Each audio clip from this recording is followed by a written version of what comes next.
aparokshanubhutirya.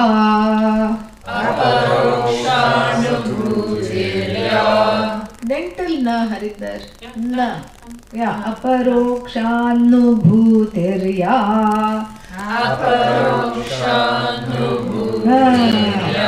Very good.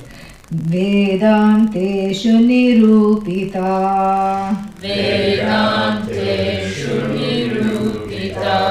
No tea break between the two. Aparokshanubhutirya.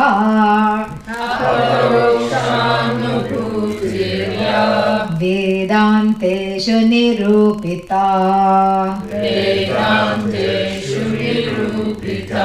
Prema lakshana bhaktestu. Parinamassa evahi. Yeah, very nice. And a little gender bending also happening. Beautiful. Very nice.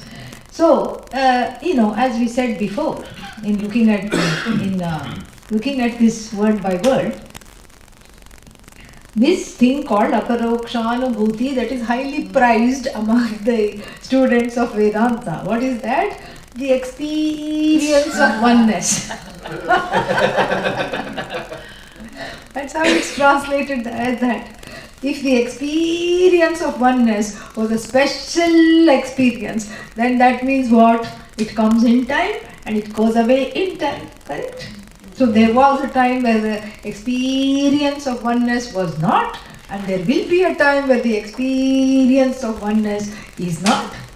And so then what happens to oneness? The oneness is an occasional visitor in between moments of duality. Oneness pays a flying visit, will not stop to have tea. Correct? Now what to do, Now we are in a flux, and all flummoxed. What to do now? Because if oneness comes and just, sits, she's as fleeting as Goddess Lakshmi. Yeah. Goddess Lakshmi comes and immediately goes away. Yeah. Chanchala Lakshmi. Chanchala means she's on the move. Please come stay for dinner. I have to visit next door. No, but please don't visit there. I don't like the neighbors. So, this oneness is more fickle than Goddess Lakshmi. And when oneness is coming in between two episodes of duality, what kind of oneness is it? Correct? And it's also when I'm enjoying this special experience, then if I'm enjoying that, oneness is no longer oneness. Correct? Because there is a subtle duality, not so subtle. Duality. Subtle, okay, yeah. Where the bee stops becoming silent. So there is this subtle duality, meaning it's not subtle. And what does it do? Here I am the enjoyer and I want to enjoy this oneness that is out there that only I have the access to. That's not what is being talked about. So what is aparokshanubhuti? Understanding the oneness in every experience of duality. Why? Because seeing that all this duality is a spoof, is a superimposition on the oneness that is just me and me alone. The Jagat is a superimposition on this I. And the one that is the Pramata, the enjoyer and the knower of the Jagat, is also a superimposition on the I. And to put it in, easier terms, the object is a superimposition on the Atma. The subject, as in relation to the object, is also the witness of the object, the observer, and the enjoyer of the object is also a superimposition on that same non-dual I. The I does not become contaminated by duality when it is playing in the realms of duality. Yeah. Unlike, this is called Viparita Drishtanta. It's an unlike example. Unlike a child playing in the dirt. Comes back brown. Yeah. Totally from head to toe. Why? Because the dirt has stuck to the clothes and the hair and the body of the child that went out to play. Now, the one who is the Atma playing in the duality is not contaminated, so to speak, or afflicted or tainted by the duality, because the duality is just like the strobe lights, of the disco. So if one is standing in the moving light and all kinds of lights are coming on your body, are they making one dirty? Are the lights sticking on you? No. You come out unscathed. That's how it is. And so that one light alone is there, and over that you put a covering. This is what Dakshinamurti Stotra says. And you put sometimes it's in the shape of stars and sun and moon, You put a clay covering which has all these holes cut out in the form of sun and moon. Let's say it has 10 holes. How many lights do you see? 10. And then you put that lamp on a moving disc. Yeah. In the 70s they had one thing. Disco. No, not disco. Lazy Susan. Lazy. The Susan who is lazy. Yeah. And this Susan is why should we meant Susan? Why not Sam? But anyhow. So, this Susan is some kind of a trivet in the middle of the table. And you put all the food there, and you don't have to go and serve yourself and reach out and do all this. You simply move it. So now you spin this Susan, and on top, instead of the food, you keep on Susan this lamp with the various things. This is its own clay lamp disco. Turn off all the lights so you see the sun, moon, stars going around you in a nice way. And that experience you have after one is biffed in the head also, you see the stars. I'm not talking of that. Yeah. Unbiffed starry experience. And so you see that, and then one of course makes the mistake of mistaking the apertures, the number of apertures for the number of the sources of light. So if there are 11 apertures, 10 apertures, then you think what? There are 10 lights, one is in the shape of the sun, one is in the shape of the star, because it's keeping on moving. And one is in the shape of, something else, a human being, a dog, a cat, and all these things. You are enjoying the show, and you're counting how many lights are there. You tell your child, and the child starts to count. 1, 2, 3. Correct? Truly speaking, how many lights are there? 1. Do I have to snuff out all these various shapes in order to recognize that there is only one light? No. I can enjoy the shapes, play in the shapes, and let the shapes cast their shadow upon me without, beams, not shadow, cast their beams upon me without undergoing any change, because I know the truth, that there is only one which is as though manifest as many. So the subject, object, and the experiencer, enjoyer, the pramana, the means of enjoyment are all just one.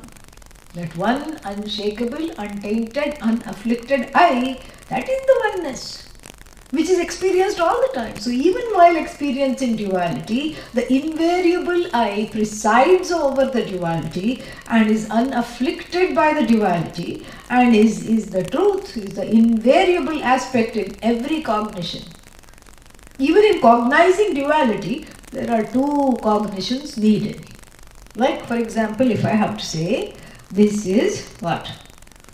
Flower. Abba, everyone's awake. This is flower. This is a flower. So when I say this, the flower thought happens in the head. So the flower thought is there along with the I thought. So the I thought is there.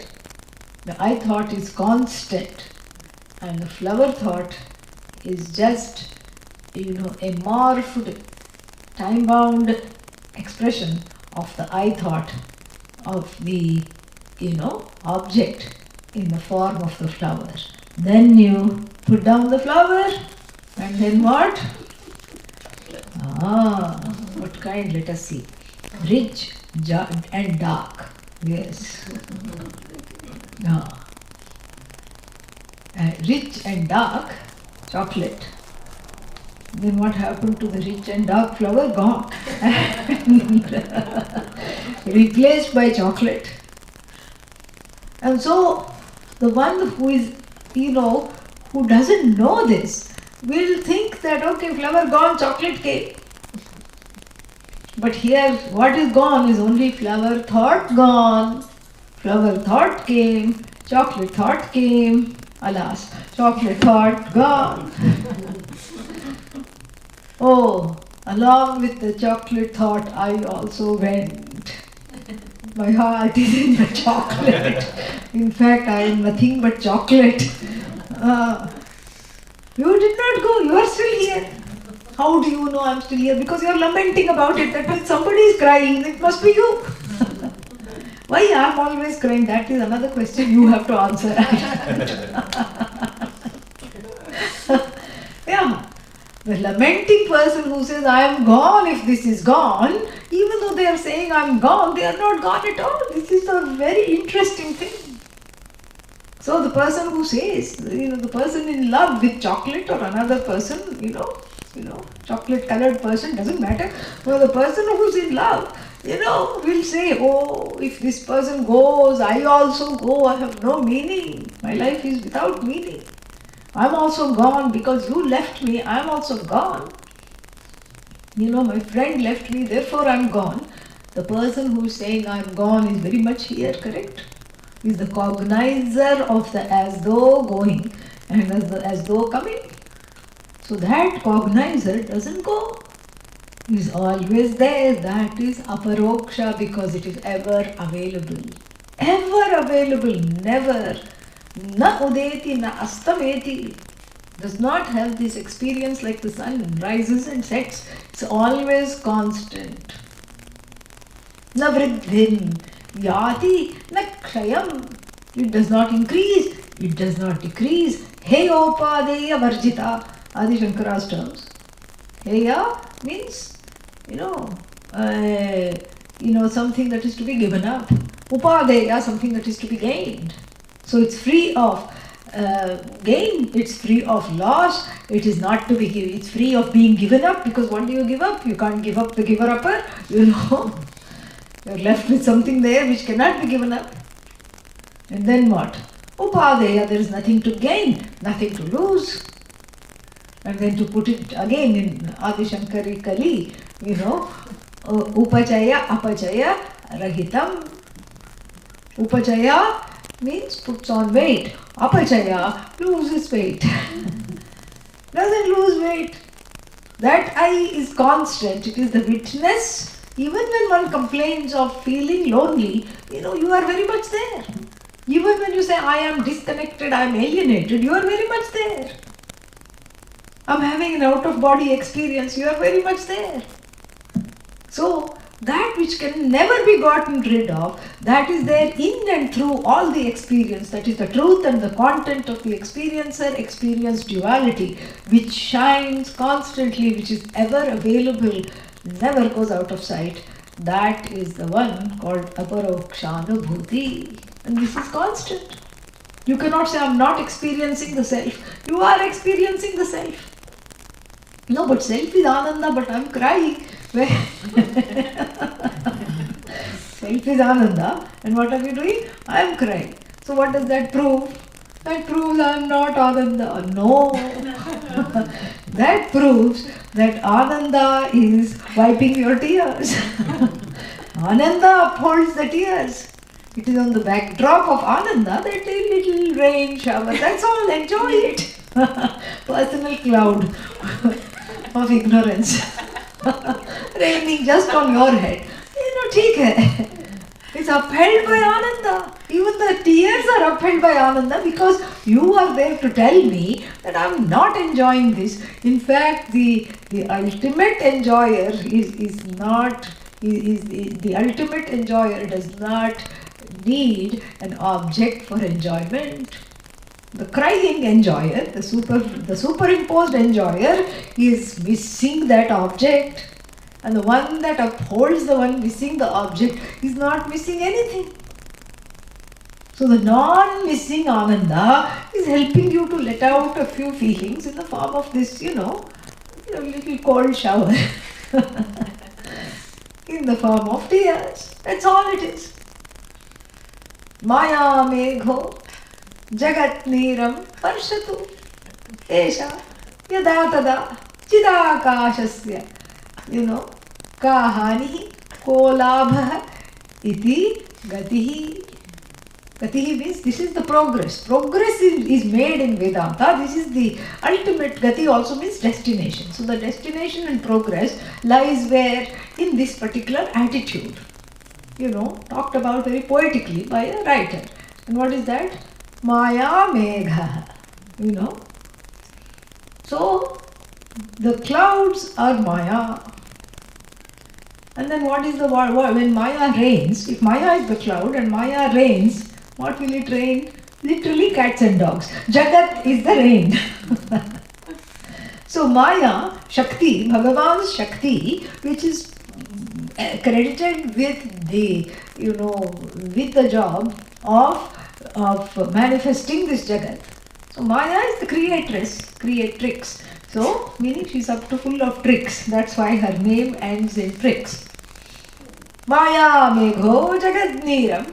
So if Maya is the cloud, then what is the water? The whole Jagat is the water. She rains a civilization here.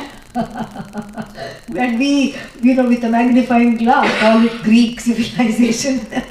She rains another civilization there. And it's hotly contested even now. Indus Valley civilization, nobody wants to call it Indian. They want to replace it with the word South Asian. So from now on, this was briefly averted, but otherwise from now on it would have been in all the California textbooks, South Asian history, then you have to change South Asian army, then South Asian ocean, no Indian ocean. All this would have had to do. Fortunately that was averted. So Indus Valley civilization was a rain, long ago rain. Meteorologically you see Maya rain, okay. And Maya rained a few galaxies, few planets, few more Jagats. Maya megha jagat niram. So if the Jagat is the rain of Maya, pun intended R-E-I-G-N as well. But right now we are looking at R-A-I-N. Maya megha jagat niram. So the water is the Jagat manifested everywhere. Then what do I say? The one abiding in this knowledge says, please continue to rain. Varshatu esha. Please let her rain. Yada kada. And whenever she wants. Chidakashasya. So so now we come back to the real rain example. When it's raining, does the rain wet the space? No, you have to say no. The space doesn't need an umbrella, to protect itself from the rain. Neither does the space need a cute raincoat in the shape of space. Correct? Neither does the space, having gone out, think about it. Having gone quote unquote out without its rain gear and little boots, splashy boots, doesn't need a towel to dry off afterwards. Does space need to change its clothes and dry off with a towel? Because it has been out in the rain. In fact, out and in is with regard to space as a constant, correct? So, in this whole, shenanigans, rainy shenanigans of Maya, because she rains the samsara, which is all teary and wet, and so it is all in the form of rain. So she rains the Jagat, which for me becomes samsara. Why? When I don't identify as space. Chidakasha. Chidakasha here is Akasha in the form of Chit. That consciousness, then that conscious invariable observer is who I am and who I have identified as. Chidakashasya kohanihi. What is the loss of Chidakasha? What is the loss for space? Nothing. So too the space which is which is that truth of oneself, which is space-like, free of being afflicted, always there. It's the canvas on which the rain is falling, but unlike a canvas, it doesn't get wet because it is not belonging to the same order of reality as Maya. Correct?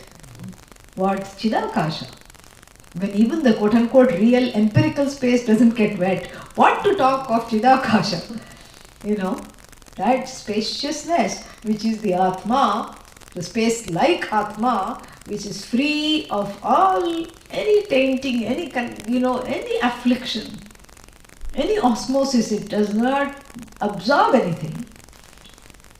So do you think that it is losing anything by this rain? It is losing itself? Like a salt doll, it is melting? No. Ko labha. Is it gaining anything? Let there be 10 jagats, let there be 100 parallel universe. The Chidakasha does not gain anything or lose anything. So when I am in the place, when the I moves to that Akasha space, in the example, that Akasha space, in the space of Akasha, in the example, when the I identifies as the space in the example, let there be water anywhere, I don't have to go dry off, I'm not affected. Let it be. And similarly here, the same thing, aparokshanubhutihi, which is the ultimate, this is the ultimate expression of jnana, is that the jnani is sitting in the pandemonium of samsara, in the cacophony of samsara, and doesn't get affected, does not get affected, and does not say, I wish there were other jnanis. Why am the only lonely one? I want a jnani support group. That's not a jnani, okay? So that we have a jnani forum, because I'm always dealing with ajnanis. That is not a parokshanubhuti. A parokshanubhuti is unaffected by anything. In fact, the jnani doesn't even make a distinction. As long as you don't come out and say, hello, I'm a jnani, the jnani is not thinking about you as separate from him or her. Everything is an extension of this jnani, so the jnani is unaffected. And so this aparokshanubhuti, which is the promise and the culmination of this knowledge, the phala of this knowledge, which one embodies and enjoys, one becomes space-like in accommodation, magnanimity and unaffectedness. And what is that other than a morphing of this bhakti alone? Without bhakti, that spaciousness doesn't come in the heart. Because usually there is a kind of an artificial divide, and that's why he's going into such detail here. There's an artificial divide. Nirgun or sagun. I'm into nirgun. Yeah. Nirgun means there should be no, I'm into the formless. I want to worship the formless. How are you going to worship? I'm going to do arati. Where? No form. I'm going to do arati to space. Well, that also has some kind of a form. We are talking of something that's even beyond space. How are you going to do that? That's the author of space. So you can't really pray to the formless. Prayer bhakti is directed towards something which is a conscious, that Brahman which is sagunam, which is in the form of a conscious being. And that prayer is in the form of a devotional love that we have seen in detail, so I'm not going to keep explaining it. A love that is there. Who are you? I see you and I enjoy you as myself, and I also enjoy you as not myself, in the form of the one who is the author of the universe. Both ways you can say. You are the author of the universe. I am, just a bhakta. The jnani bhakta can say that. But I am also enjoying you as the author of the universe who is non-separate from me. So like that, this aparokshanubhuti, which is the culmination in all Vedanta texts of the fruit of this knowledge, which is highly prized, is what is it? It is nothing but the morphing or the fructification rather of this bhakti.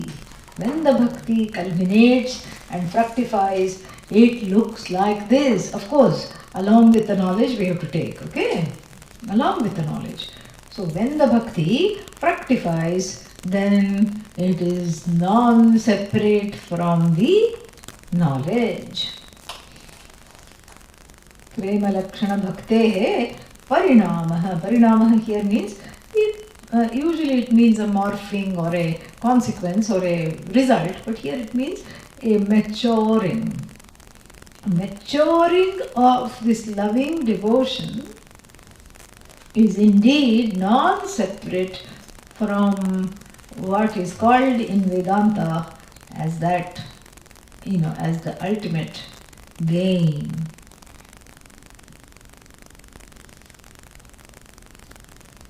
Shastrarthah samparignatah. Shastrarthah samparignatah. Yeah, mind the visarga there. Shastrarthah samparignatah. Shastrarthah samparignatah. Jnatam prema maheshware. Jnatam prema maheshware. Premananda prakarena. Premananda prakarena. Advaitam vismaranam gatam. Advaitam vismaranam gatam. Yeah. Shastrarthah samparignatah. When one knows what the meaning of the Shastra. See, that's why he is not saying that bhakti is an alternative or a parallel. Because after the 9th verse, or what was that? 10th verse. After the 10th verse, one can mistake saying that, okay, if the knowledge is a culmination of bhakti, then why do I need knowledge? Huh? If aparokshanubhuti is a culmination of bhakti, then bhakti is enough. Bhakti becomes an independent and parallel path. Yeah, sociopath, psychopath, bhakti path, knowledge path. Yeah, 4 paths. Then out of frustration you have to go to homeopath. That's all, to get some homeostasis in your thinking. So, this is crazy. So, this is not a parallel path. And it is wrongly seen as the parallel path, whereas one is really, reliant on the other, and without one the other doesn't take place. So the one is a condition.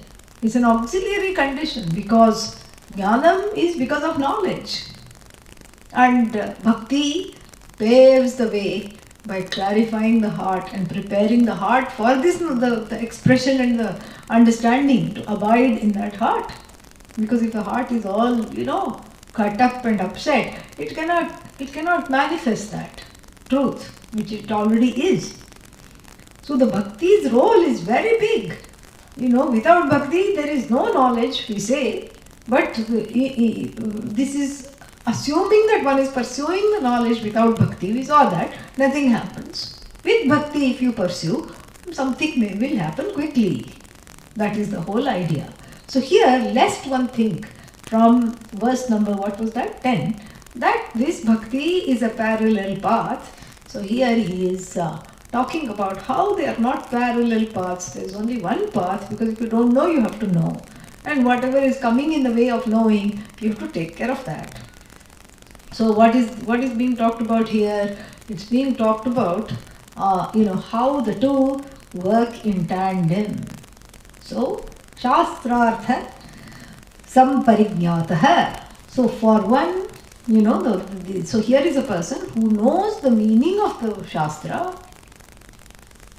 Samparignatah, samyak parignatah. So the jnanam, because of the two suffixes, sam means well ascertained, pari means all around. So there is both depth and breadth of the knowledge. Sam gives an indication of depth, and pari is the breadth of knowledge. So the knowledge is as wide as it is deep, meaning has studied for a long time and also has studied a number of texts, both.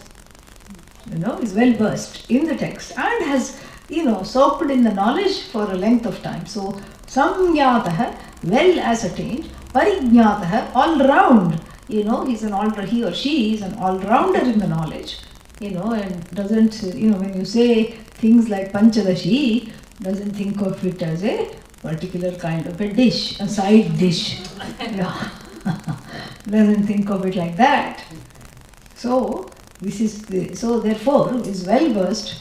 The knowledge is both, she enjoys the depth of the knowledge and breadth of the knowledge as well.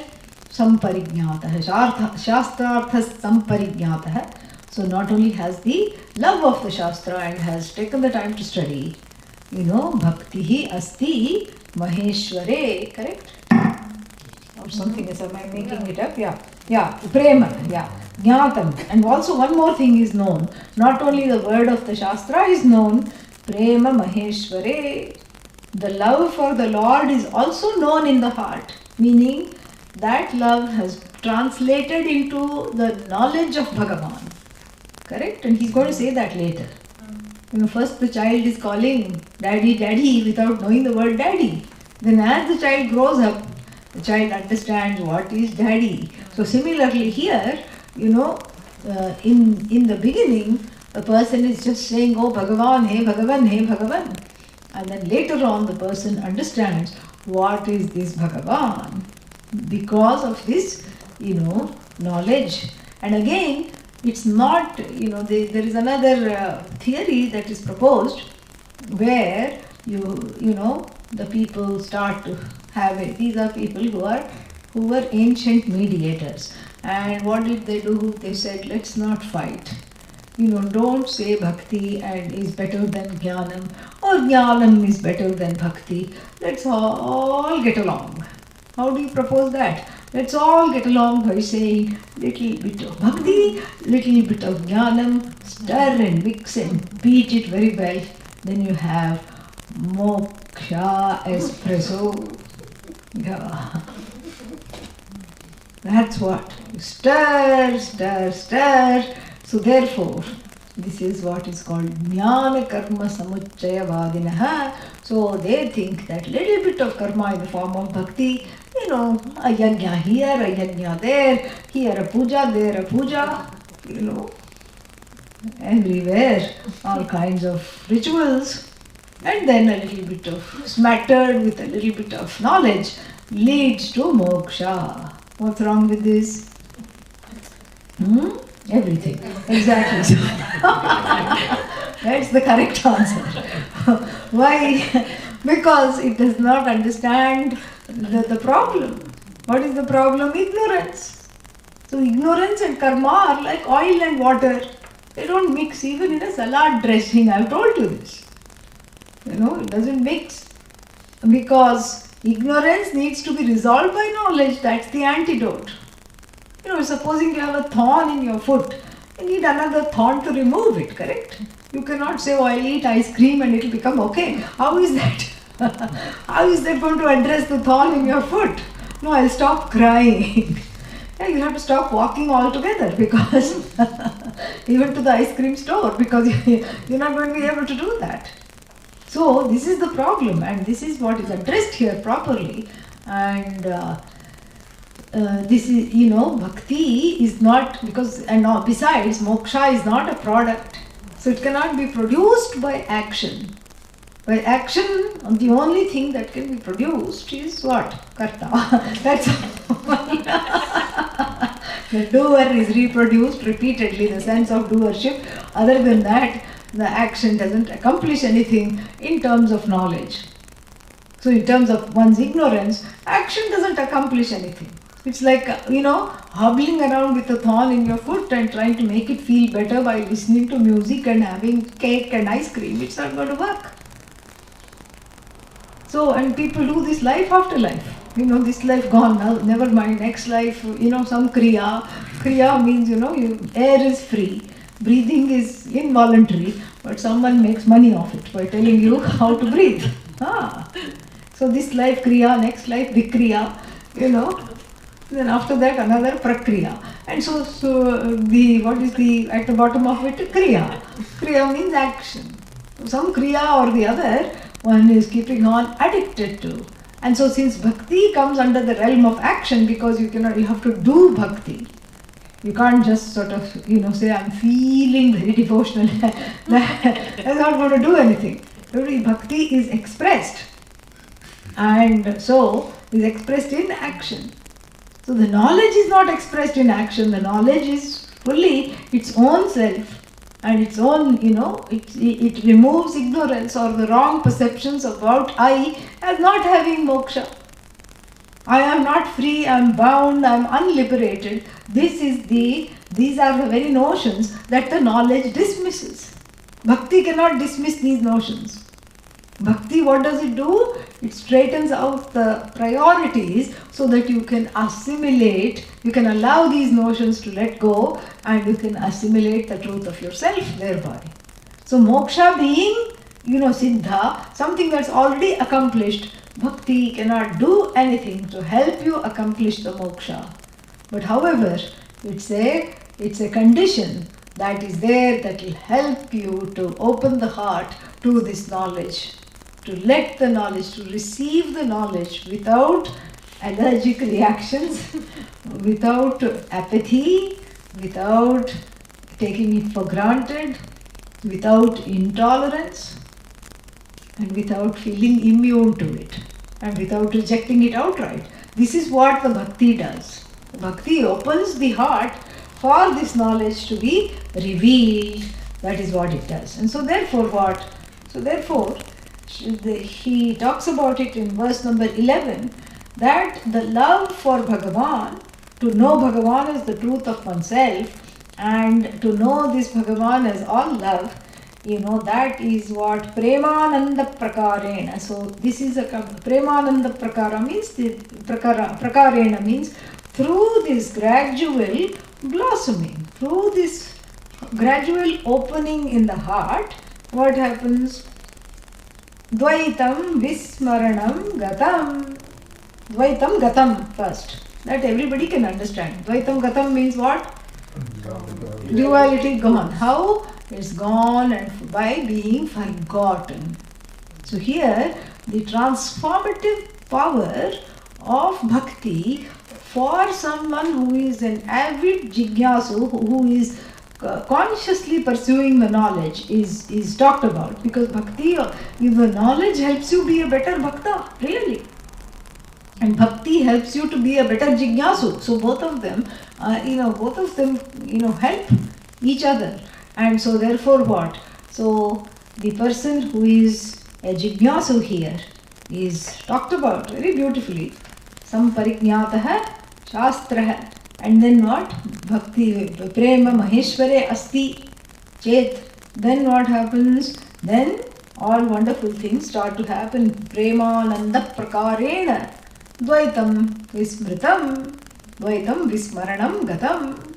So the duality is forgotten, because in this kind of an enlightened bhakti, for the one who is pursuing the knowledge and who is consciously discovering oneself as a devotee, when you see that you are a devotee and everything is Ishvara, where are you? You are also included in that Ishvara.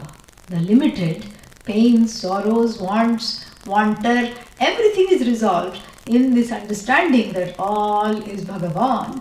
And so the crying individual also gets resolved. So all you see is that, Ishvara manifest in the form of love. And you can't call it divine love, because then it becomes out of reach. People keep talking about that, some overused words, divine, and let's talk about wine, that's enough. No need to, put anything, talk about anything else, And so this divine love means, again, it will be like a special experience. Then again it becomes out of reach, and then again it becomes, something that is reproduced by and in turn reproduces duality. But here he's talking about how duality is gone because it is forgotten. What is forgotten is gone, and if it is so easily forgotten, is it really there? No, because otherwise it won't be forgotten. It has an iffy existence, and through the eyes of jnanam, powered by the attitude of bhakti, I Ishvaraize everything. And so where is the I? Other than the one in Ishvara, there is no I. Other than the I that spells Ishvara, I-S-H, right? Yeah, other than that I, there is no other I. So, Dvaitam, the duality and all its broods, its children, its grandchildren and its great-grandchildren of duality, which were always afflicting me, have gone into hiding. And all I see is my heart transformed by love. And when the heart is transformed by love, everything, appears benign. That's what happens. To this, to people who were lovers. There are so many Romeo, Juliet, and we have our own versions, Laila, Majnu, like these people. They were quintessential lovers, and they didn't see anything wrong with the world because it was just they had taken love to such a degree. And same thing, even people who were saints like Kabir, Surdas, Kabir Das, all these people, they didn't see anything other than Bhagavan. In everything they saw Bhagavan. From the stone to the bone, all they saw was Bhagavan. They didn't see anything, there was nothing other than that. So the duality, even as an action of bhakti, as a conscious action of surrender, forgets the duality, because the duality is surrendered at the altar that is limitless, and the limited individual surrendering to the limitless gets lost in the limitless in a nice way, and so all there is that oneness. So Dvaitam Vismritam Gargatam, as a conscious act. Then when that act becomes natural because of jnanam, when the act is just an attitude, it's no longer an act. First it's a conscious act of prayer in the first instance, and in the second instance it is just an attitude of prayerfulness of the whole Jagat, with which the whole Jagat is seen and understood as Ishvara. And in that also what? There is no duality. The duality is there, but it doesn't bother me. It doesn't bite, because it has been Ishvarized.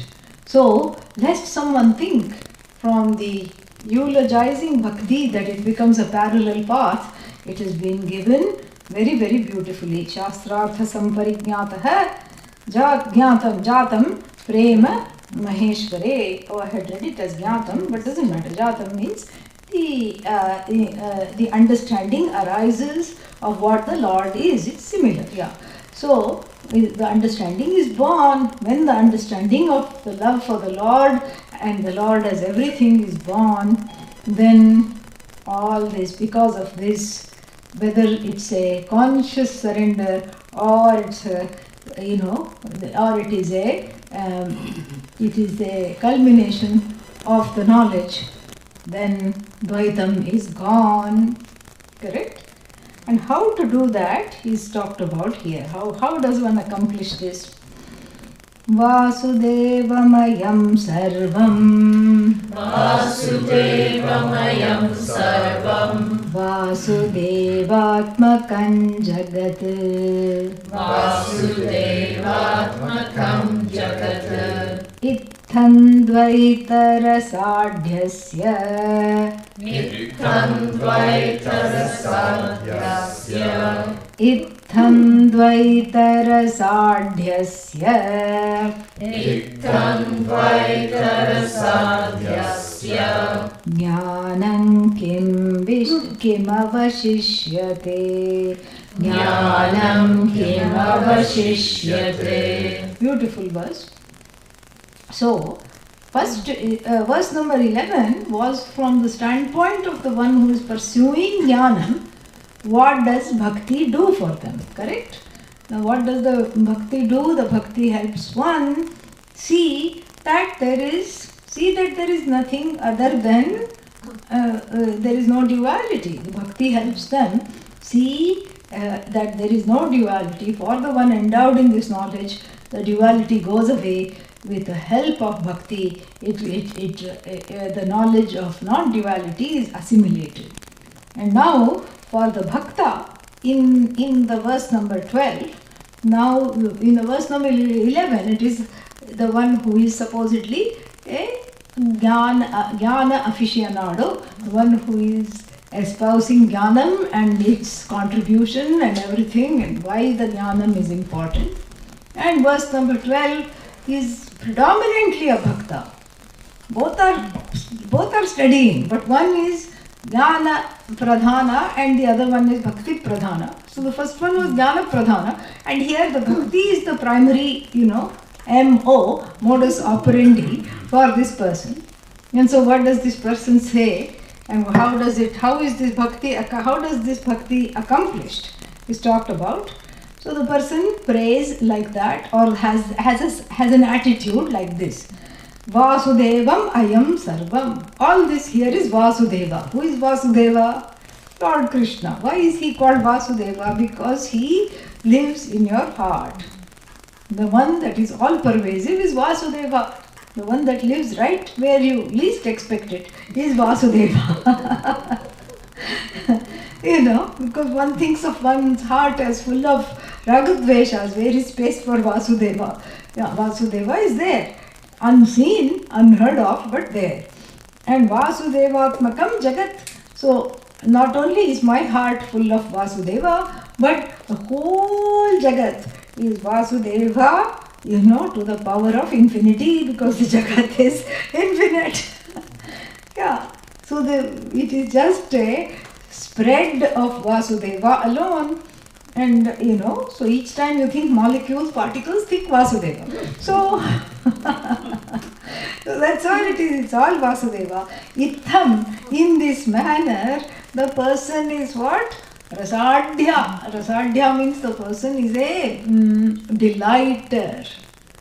A delighter of duality, a quintessential bhakta praise. Correct? Yeah. The quintessential bhakta praise, and sees everything as a extension of Bhagavan, and everything as just Bhagavan and nothing else other than Vasudeva, starting from my heart to the heart of another to the whole Jagat is nothing but Vasudeva. And it's a very nice pun here, because in the first, in the previous verse, Dvaitam Vismritam Gatam. So the Dvaita had been banished, correct? Due to a seasoned understanding as a result of pursuing the knowledge, and helped by bhakti to get rid of all the duality within the heart. And so then Dvaitam Vismritam Gatam. Here the Dvaita is being celebrated, because this person is going like a madman, mad woman, saying, Vasudeva, you are here, you are there, you are everywhere, and just has renamed all the names and forms as Vasudeva. What is this? Vasudeva. What is this? Vasudeva. And then what is this? No, this must be chocolate. No, Vasudeva. No, but how can this be Vasudeva? It's called prana. Nonetheless, the prana of the Jagat is Vasudeva. So, it's all Vasudeva. So, this one is delighting in Vasudeva, correct? Mm-hmm. The first one is, what are they saying? There is nothing other than Bhagavan, and this, there is nothing other than Brahman, there is nothing other than, this knowledge, and this knowledge says everything is Satyam, Jnanam, Anantam, and this knowledge powered by or helped by the sadhana of bhakti to rid the heart of all the blocks so that this knowledge is assimilated, then what happens? The Dvaita is forgotten, gone. Vismritam Gatam means the Dvaita is not even counted. You don't count anymore, because Ekameva Advitiyam, correct? So what is there to count? Nothing, You don't count anything at all. And so now we see the Bhakta, who is a Jnani, but, predominantly a bhakta, how will the bhakta express herself, himself? Vasudeva, Vasudeva, Vasudeva, Vasudeva, Vasudeva, Vasudeva, Vasudeva, Vasudeva. You know, in the first instance, the duality, the person was trying to get rid of duality cognitively. Here the duality is being celebrated. And the celebrator and the delighter and the taster and the enjoyer of duality is called Advaita Rasadhya, endowed with that addiction to duality, you know.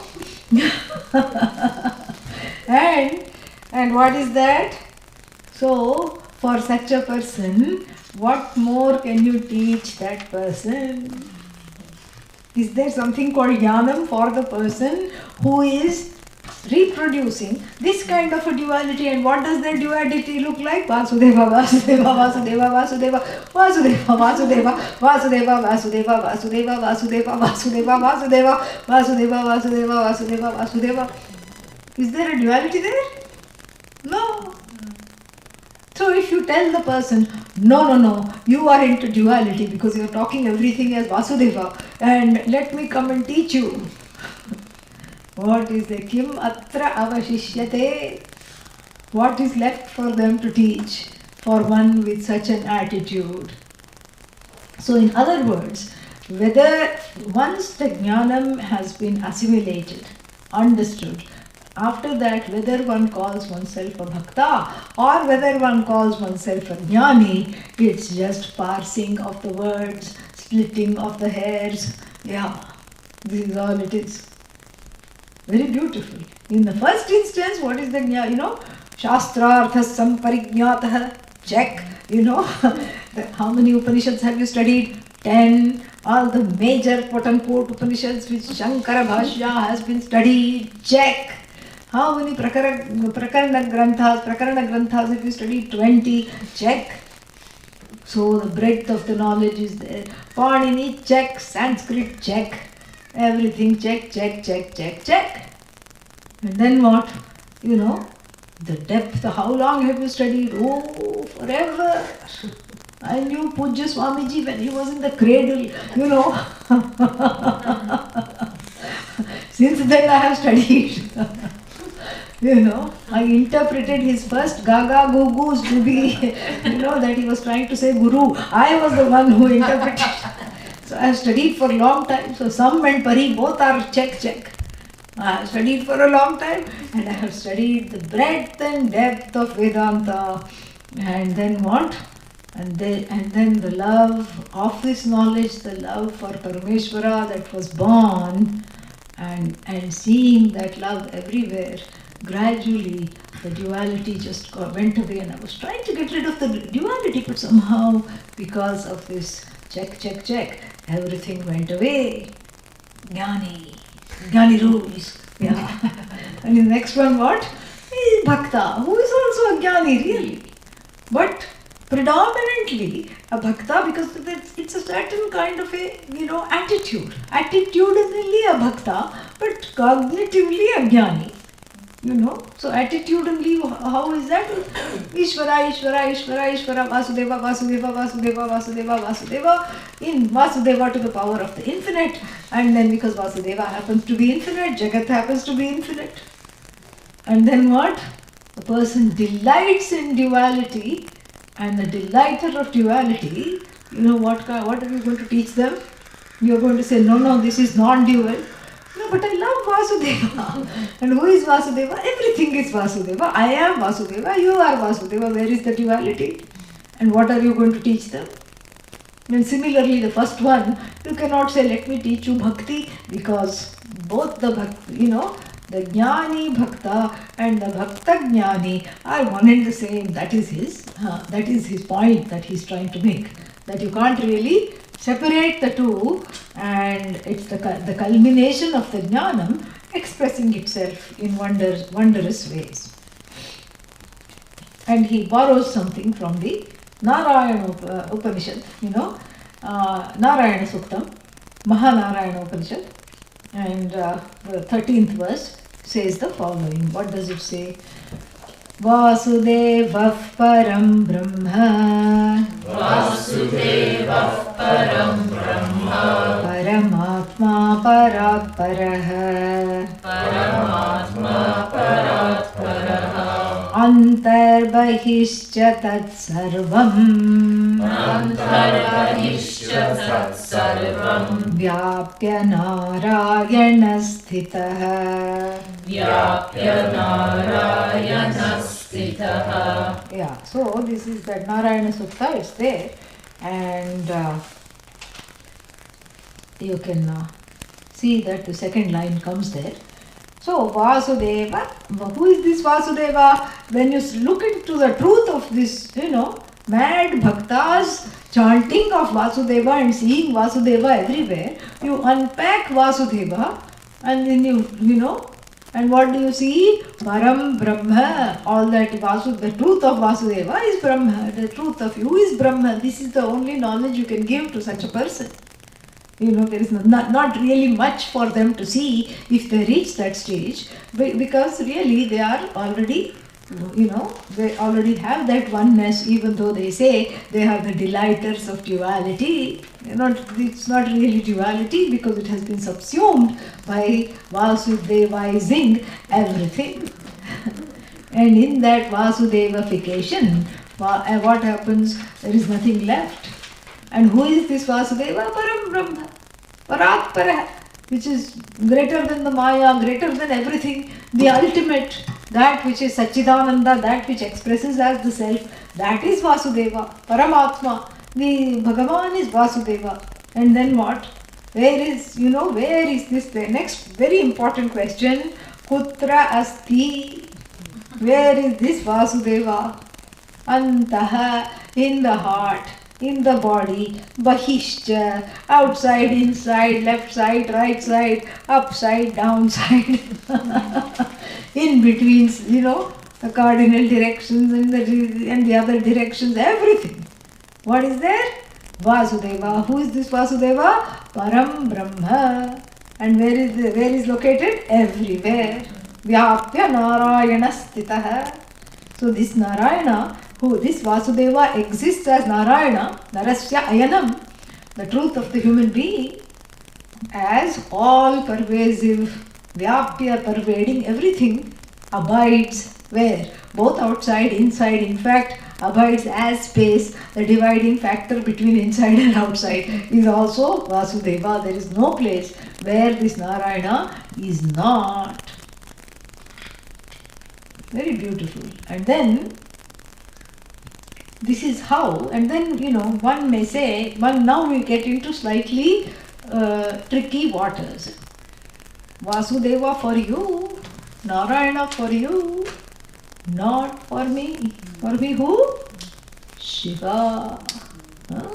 Narayana, I'm not into Narayana. What do you mean you're not into Narayana? Narayana is everything, I'm not into everything. I only want Shiva. There's a problem, So he's going, because this division is there in India, here it doesn't make much sense. Because in America, everybody keeps building Shiva Vishnu temples to keep all the donors happy, because otherwise there will be fissures in the community, just like in India. So now all the temples in America, most of them anyway, are called Shiva Vishnu temple. One side Shiva, another side Vishnu. Both of them have to tolerate each other, and the bhaktas of both of them also have to tolerate one another. This is what it is. And so we don't understand this division so much now, because in North America the things have changed and people have understood, because here in North America people are very pragmatic. And we know that half the bhaktas are into Vishnu and the other half Shiva. How to get all of them together aboard on the project, put one Vishnu and one Shiva and call it Shiva Vishnu temple. And then of course, then also there is a fight in the community, why not Vishnu Shiva temple? So that also is possible, So, and I'm sure it has happened also in certain communities, but somehow they have resolved this, Those Vishnu bhaktas might be told what comes last is the final. So Shiva, interim, Vishnu, maybe they are told that, we don't know. But in this country we don't see this. But in India, and especially when he was writing, and even before that, there has been a staunch separation based on Ishtadevata. Ishtadevata means how I want to worship. Even in Christianity it's there. Some people are only into baby Jesus. Once in India, some Christians, they will only go to baby Jesus church, infant Jesus church. And they dress him up like Krishna. Minus the peacock feather, I don't see any difference. And Janmashtami, according to me, is celebrated twice, because Christmas Day they put him in the cradle and rock him. What's the difference? There's no difference at all. And so these infant Jesus church goers, these are all Catholics, and then they will not go to grown-up Jesus church. No. And then people who go to Mother Mary church and they dress her up as Durga, and they will not go to any other church. So there is also Ishtadevata, and then there are all these saints, this saint of lost things, saint of love, saint of this, saint of that. And so they each one has, each patron saint has some followers and devotees, and they will only go to that. And so in a small way it is evident there also. Even in Islam there is Shia, Sunni, all these differences are there based on the form of worship and beliefs. And here also, Shiva, Vishnu, and those are the predominant, there is a predominant fissure, so much so that they won't even look at each other. Because you can even tell from the certain insignia in the ancient times. So a tilak that went from the tip of the nose, this is ISKCON, now, but before it was just from the forehead, a long thing, and sometimes 3 things, that was the insignia of the Vishnu, worshipper of Vishnu, had that. So like that, there was all these things. And the Shiva people look like zebras because they put vibhuti stripes wherever possible. So this is what the whole thing is. So as soon as you see, because Vishnu people are not using vibhuti, they don't even look at vibhuti, it doesn't exist for them. Even in their puja plate, it is gone missing. Viskritam gatam, vismaranam gatam, it's not included in the puja plate. Correct? So Vibhuti is Shiva because he is the person who is Vairagya. Vishnu is not into Vairagya. Don't ever put Vishnu in, tilak for Vishnu, don't include Vibhuti. Lord Krishna also, we know Vibhuti. Vibhuti means ashes. Ashes of what? All your ragadveshas, everything. All your, it's a desire for dispossession. And Vishnu symbolizes the king of all, sustaining all possessions. So if you want your possessions to be with you, don't put vibhuti on Lord Vishnu. That's what it is. So the worshippers of Vishnu and Lakshmi want, they have a certain, the life is dear to them, and they want to, whatever they have, they want to increase, and whatever they don't want, they want to get rid of. All these things are there, and there's a certain kind of a way, it's beautiful, certain kind of a way of worship, because this is Bhagavan, that same Bhagavan in charge of sustenance, whereas Shiva is the form who takes away what you don't want. In fact, both of them come from the same root verb, harihi, harati papan, harihi. One who takes away all papas, harihi. And haraha, same from hri, to take away. Only Vishnu smiles when he takes away. Shiva doesn't smile. Meditatively takes away, and the other one smilingly takes away. But really speaking, both of them are to be invoked as the ones who take away papa. Really, that's what the thing is. But not understanding this, there is a certain divide in the tradition. And this is exemplified in the next 2 verses. How the worshippers of Vishnu how the Vishnu Bhaktas invoke him, and how the Shiva Bhaktas invoke him, and followed by his own idea of how Bhagavan should be invoked. He gives that as well. So let us see that. Anurbrihat Krisha Sthulaha Anurbrihat Krishasturaha Gunabhrinnirguno Mahan Gunabhrinnirguno Mahan Ityadi Vachanair Bhaktaha Ityadi Vachanair Bhaktaha Vaishnavastauti Keshavam Vaishnavastauti Keshavam. Yeah, so we'll just see the meaning and then we'll see this in detail next time. Anuhu means subtler, very subtle, small. Anuhu means small here, because there's another word better suited for subtle. Anuhu, small. Brihat, big. Krishaha. Krishaha usually means thin, but nobody thinks of Vishnu as emaciated. So subtle. Yeah. Krishaha, subtle, not immediately obvious. Sthulaha means what? Gross.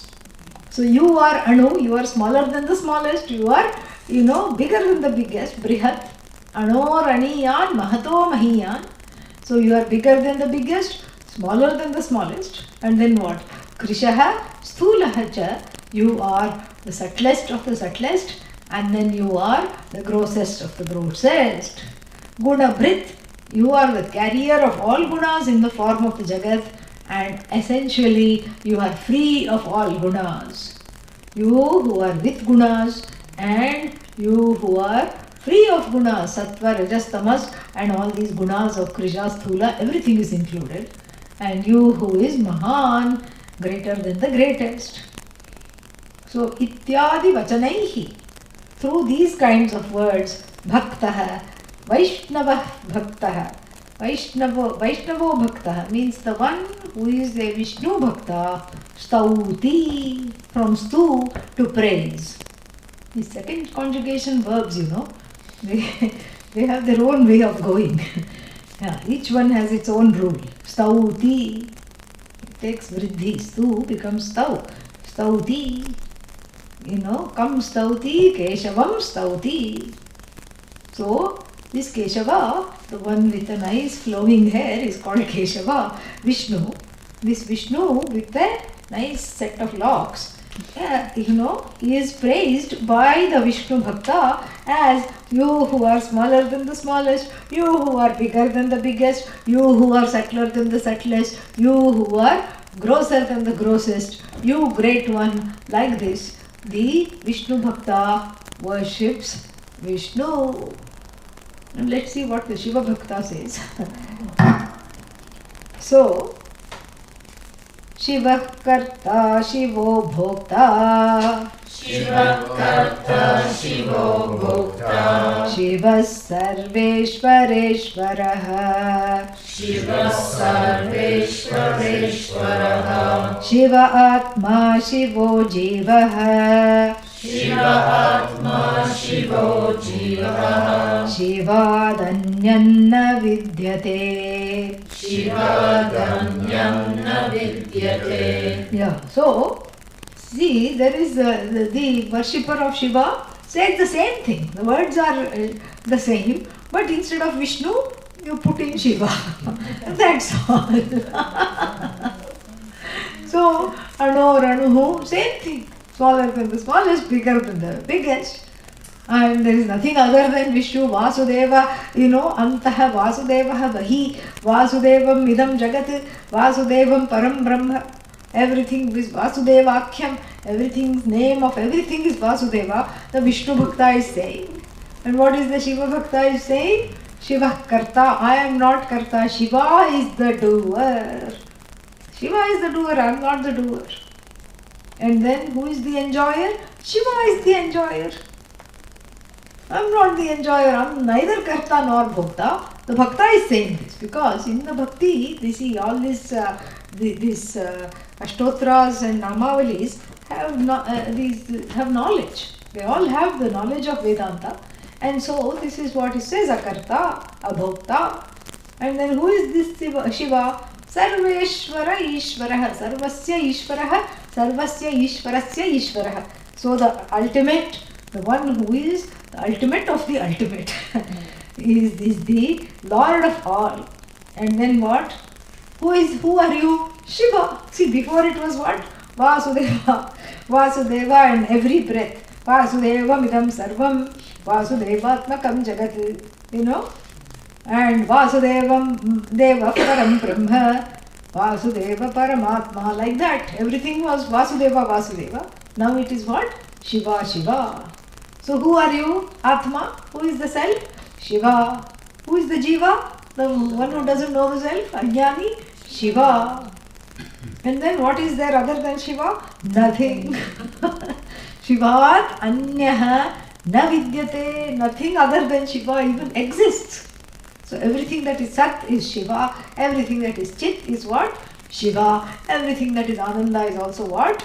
Shiva. So this is how the Shiva Bhakta Stauti Shankaram, he's going to say later, Shankaram Stauti, the Shiva Bhaktas worship Shiva in the same manner, except for one interpolation.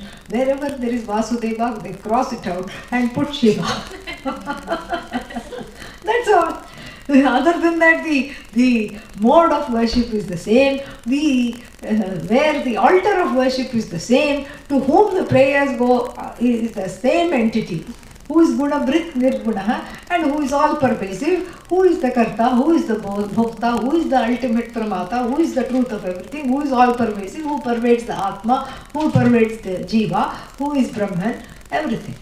Except when they pray, they put Vasudeva, Narayana and Vishnu, and when the Shaivite prays, crosses out all the Vasudevas and puts, fill in the blanks with Shiva.